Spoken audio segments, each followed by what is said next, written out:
C'est maintenant le temps de la chronique en compagnie de la psychologue et coach de vie Sylvie Boucher. Bonjour Sylvie, comment ça va? Bonjour Amélie, ça va bien, ça va bien. Et toi, comment ça se passe? Comment se portent tes relations? Ils vont bien mes relations. J'ai fait plein de beaux petits gestes positifs cette semaine. Et là, cette semaine, on va parler du M de PERMA pour le meaning, donner du sens. Ben oui, parce que tu vois, ces temps-ci là, dans notre société, la vie va tellement vite que parfois on porte pas vraiment attention ni aux gens autour de nous ou ce qui se passe. On est trop absorbé par les tâches.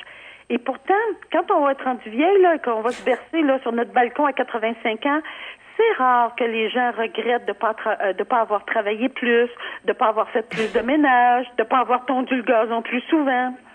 Je sais pas si tu connais Bronnie Ware. Non. C'est une infirmière australienne qui a travaillé en soins palliatifs et elle a écrit un livre sur les 5 regrets des personnes en fin de vie.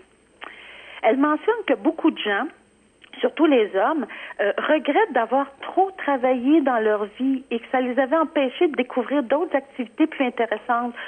Souvent, les hommes vont dire j'ai pas vu grandir mes enfants, j'ai négligé ma compagne.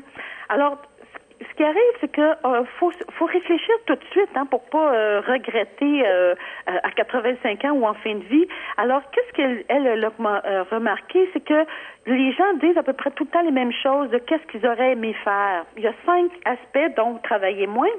Et les autres, c'est par exemple, j'aurais aimé vivre ma vie et pas celle que les autres attendaient de moi. Autrement dit, vivre une vie peut-être plus authentique et moins axée sur les attentes des autres.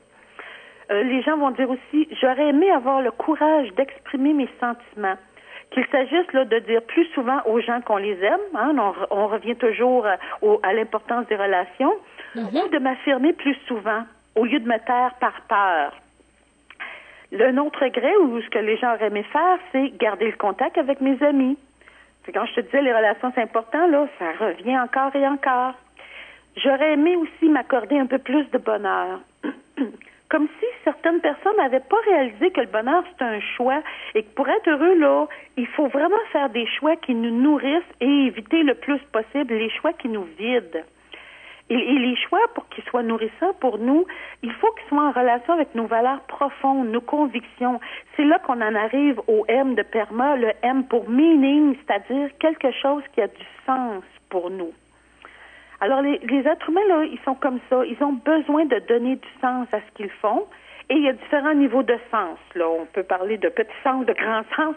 Il y a différents niveaux et ils sont tous corrects. Par exemple, à un niveau très pratico-pratique, quand on comprend à quoi sert ce qu'on fait dans une perspective plus large que notre simple plaisir immédiat, ça nous permet d'être plus heureux, d'être plus motivés à bien faire notre tâche et à persévérer quand c'est moins plaisant, parce que des fois, ça arrive. Par exemple, au travail, là, si je travaille sur une ligne de montage, que je fasse de la psychothérapie ou que je m'amuse à faire des capsules radio, quand je comprends que ma tâche fait partie d'un ensemble plus large et combien ma participation peut être importante pour les autres, bien à ce moment-là, je saisis mieux l'importance de bien la faire, ma tâche, et de persévérer même quand c'est difficile. Par exemple, les pièces que je fais, que je vais trier, ils font partie d'un appareil qui va servir une famille. Les capsules radio vont transmettre une information que je trouve importante. On peut espérer que ça va faire du bien quelque part. Alors, toutes ces activités-là, pour qu'une activité fasse du sens pour moi, elle doit s'inscrire dans quelque chose de plus grand que ma propre petite personne.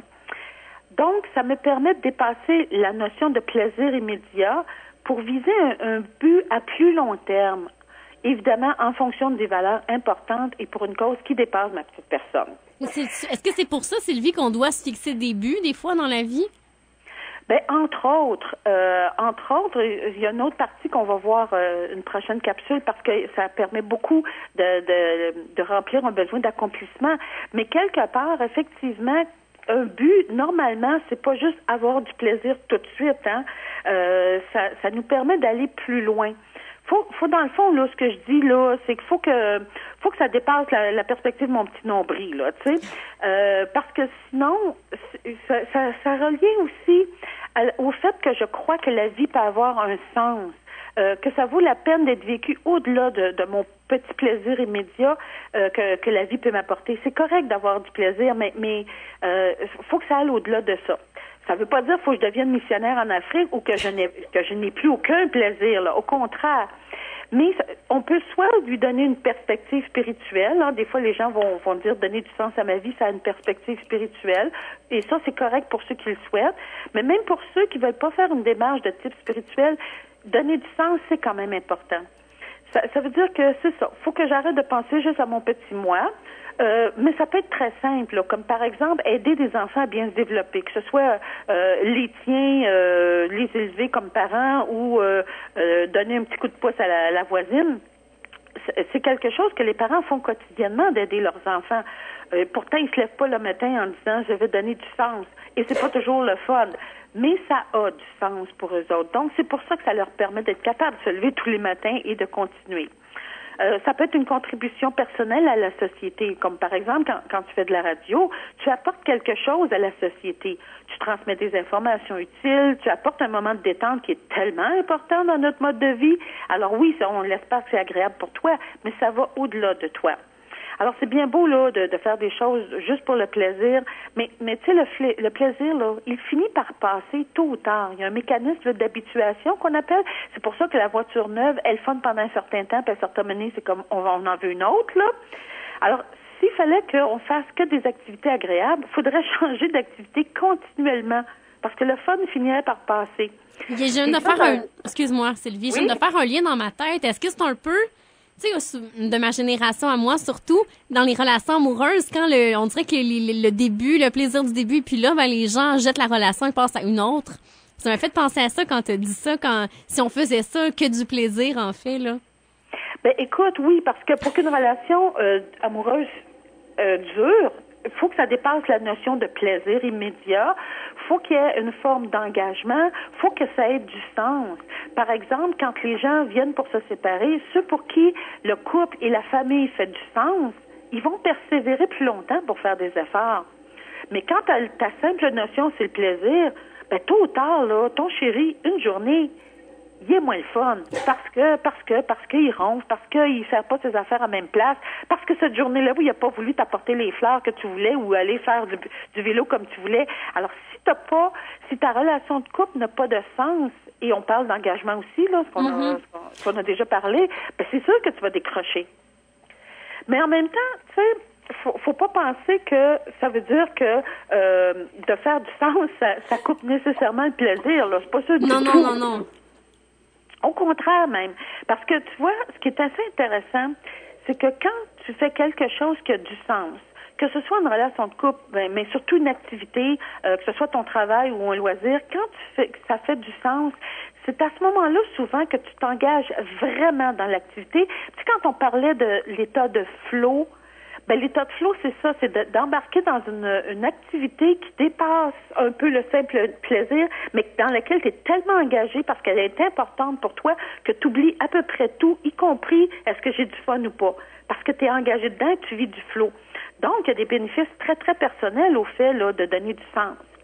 En plus de ça, bon, non seulement ça donne une direction à ta vie, puis ça te permet de persévérer, donc d'avoir des buts puis de les atteindre.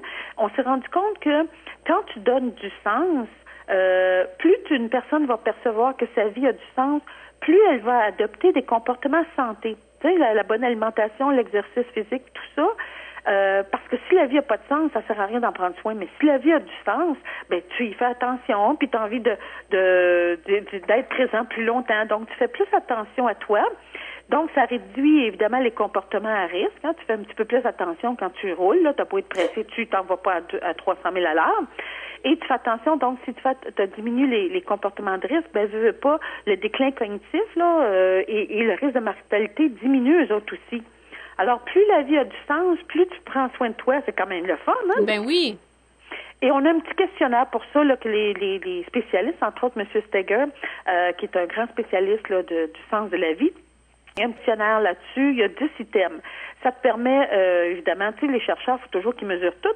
Alors, ça permet de quantifier jusqu'à quel point une personne perçoit que sa vie a un sens ou jusqu'à quel point une personne est motivée à déployer des efforts pour trouver du sens, pour approfondir sa compréhension du sens de la vie. Alors ça, là, ce questionnaire-là va être d'ici peu, là, il va être sur mon site, là, disponible en français. Et est-ce que tu as un petit défi pour nous cette semaine? Mais toujours, toujours. Alors, cette semaine, c'est ça. Et je pense que c'est un plus gros défi cette semaine. Parce que je demande aux gens de réfléchir à leurs activités et d'évaluer si leurs activités ont du sens pour eux. Sinon, peut-être que ça vaudrait la peine de faire un petit ménage et de faire des changements. Après tout, là, on veut pas se retrouver en fin de vie à avoir un paquet de regrets. Hein? Non, on veut en profiter. Ben, merci beaucoup, Sylvie. On se reparle dans 2 semaines. Tout à fait. Au revoir.